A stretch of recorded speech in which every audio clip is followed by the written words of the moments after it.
morning there folks, how's it going and welcome to another new episode. In today's video, I'm going to be taking you to my first Los Angeles Comic Con experience. I'm currently on a Waymo, so we're headed over there, but we're going to be exploring all things exhibit hall, retailers, cosplayers, you name it, and we're going to shoot some photos along the way. I'm very excited and I can't wait to bring you along on this journey. So what are we waiting for? Let's hit the road.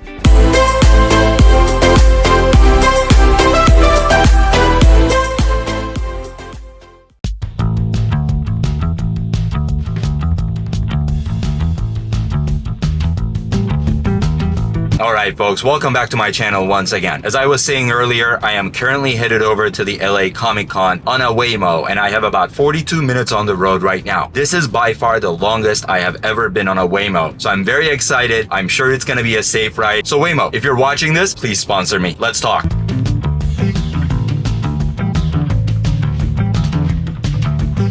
But the types of things that I'm really looking forward to seeing this year at the LA Comic Con are gonna be very Marvel heavy. I can't wait to attend different exhibits out there, different panels, hearing from the actors themselves and people who are equally as passionate as I am about all things Marvel. And then on top of that, of course, we're gonna take a look at the retailers. We gotta do our shopping spree, right? And then we're gonna look at the cosplayers and do some photography together. So let's get back to the video now. What do you say?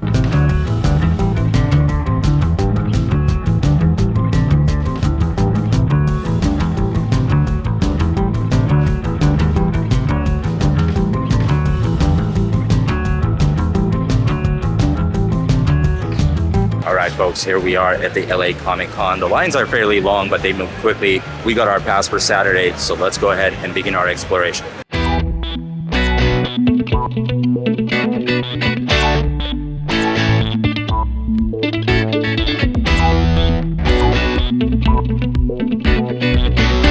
Alright, childhood me is screaming right now as I ran into Buzz Lightyear by Robosen here at LA Comic Con. And I've gotta tell you, this is by far one of the coolest things I have ever seen in my entire life. Growing up, Buzz Lightyear was one of those characters that defined my childhood. Ever since Toy Story first dropped back in 1995, I dreamed of having my own Buzz figure that could actually come to life, walk, talk, and do the whole to infinity and beyond thing. And now, thanks to Robosen, that childhood dream is literally standing right in front of me. It's surreal. The movements, the voice, the way Buzz interacts, it's like Pixar just ripped him out of the movie and dropped him into reality. I know as a kid, I used to imagine my toys actually coming to life. And seeing this, man, it's like that imagination turned into real tech. And with Pixar announcing that Toy Story 5 is officially on the way, this makes me even more hyped up for the future of Buzz Lightyear. To infinity and beyond.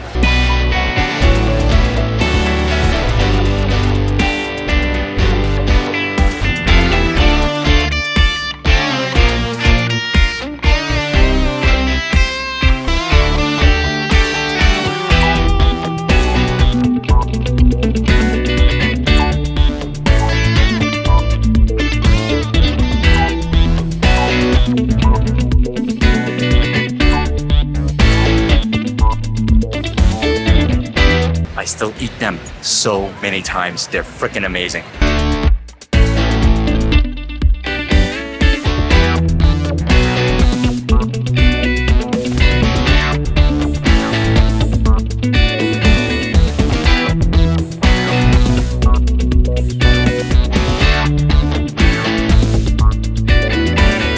We're going into the main exhibit hall right now. We're going to walk around, take a look at a few exhibitors out there, and then shoot some photos as well. I'm very, very excited.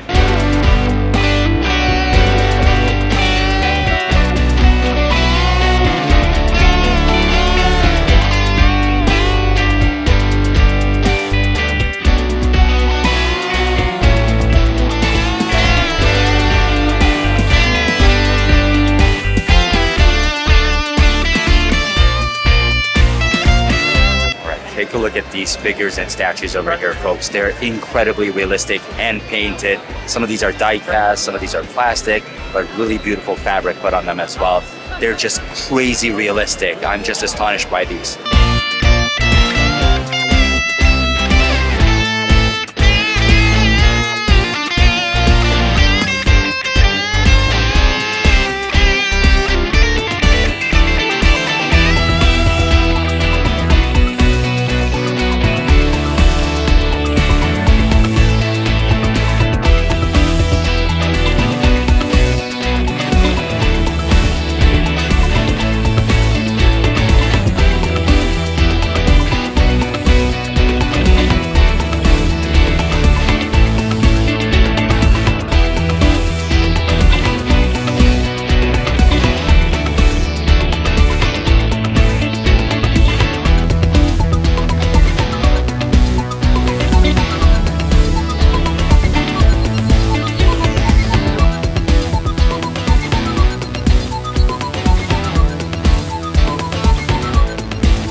Pika pika.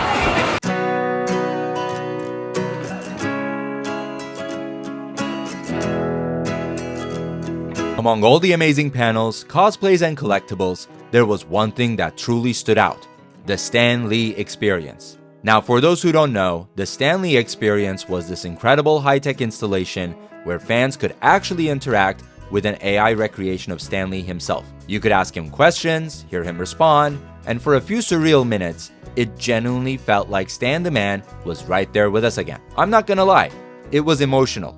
Hearing his voice, seeing his expressions, even the signature humor, it all came flooding back. I grew up in Turkey watching Stan's cameos in every Marvel movie, reading his words in comics, and listening to his interviews. So being able to talk to him, even though AI, honestly gave me the chills.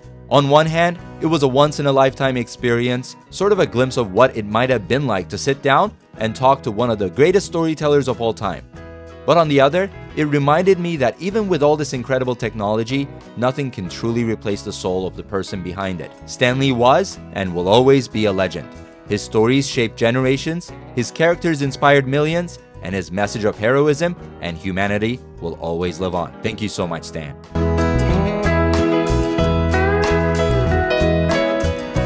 Alright, now let's walk around and take a look at some of the cosplayers out there and shoot some photos.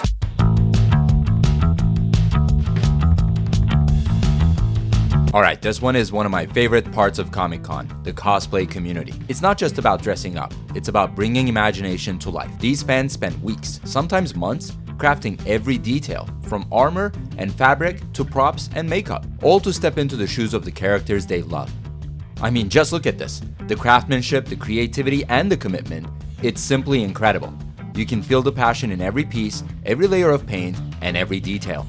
And what's even cooler? Everyone here supports each other. Whether you're a first-time cosplayer or a pro-level builder, the community truly embraces you. What time is it? It's clobbering time! It's clobbering time, let's go!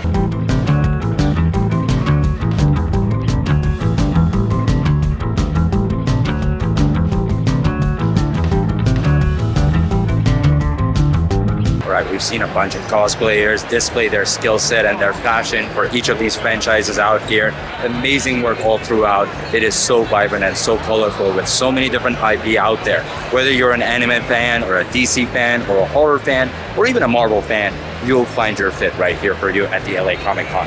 So let's continue our exploration. What do you say?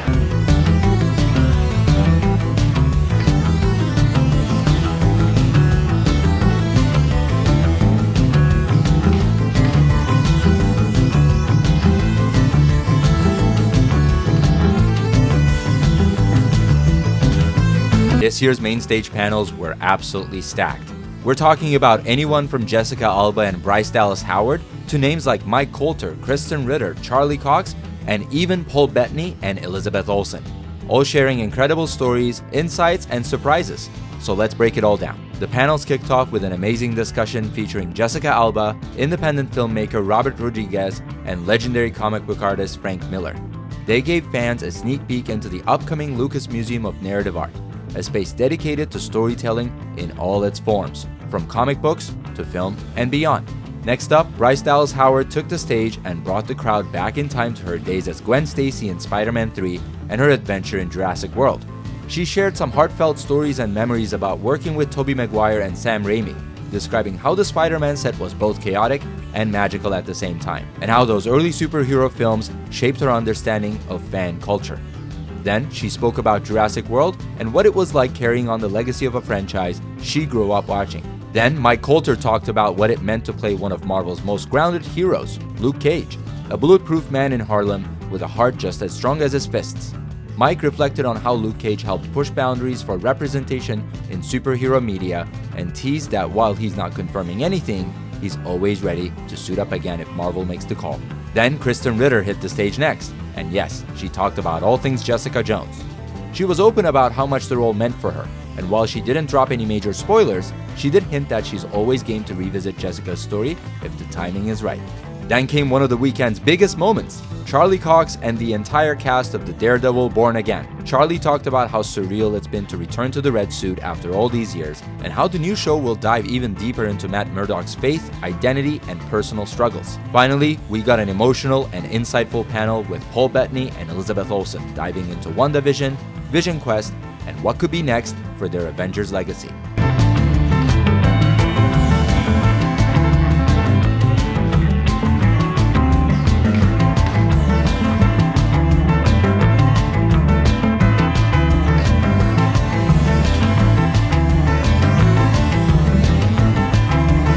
Alright folks, that's it for this week's episode. Thank you so much for joining me at my first Los Angeles Comic Con. I've had a blast getting to meet so many different creators and passionate people out here, all about comics, anime, movies, TV shows, you name it. If you have any tips or hints from your past Comic Con experiences, definitely comment them down below. Otherwise, please show your support by liking this video and subscribing to my channel. I'll see you in the next episode. Take care.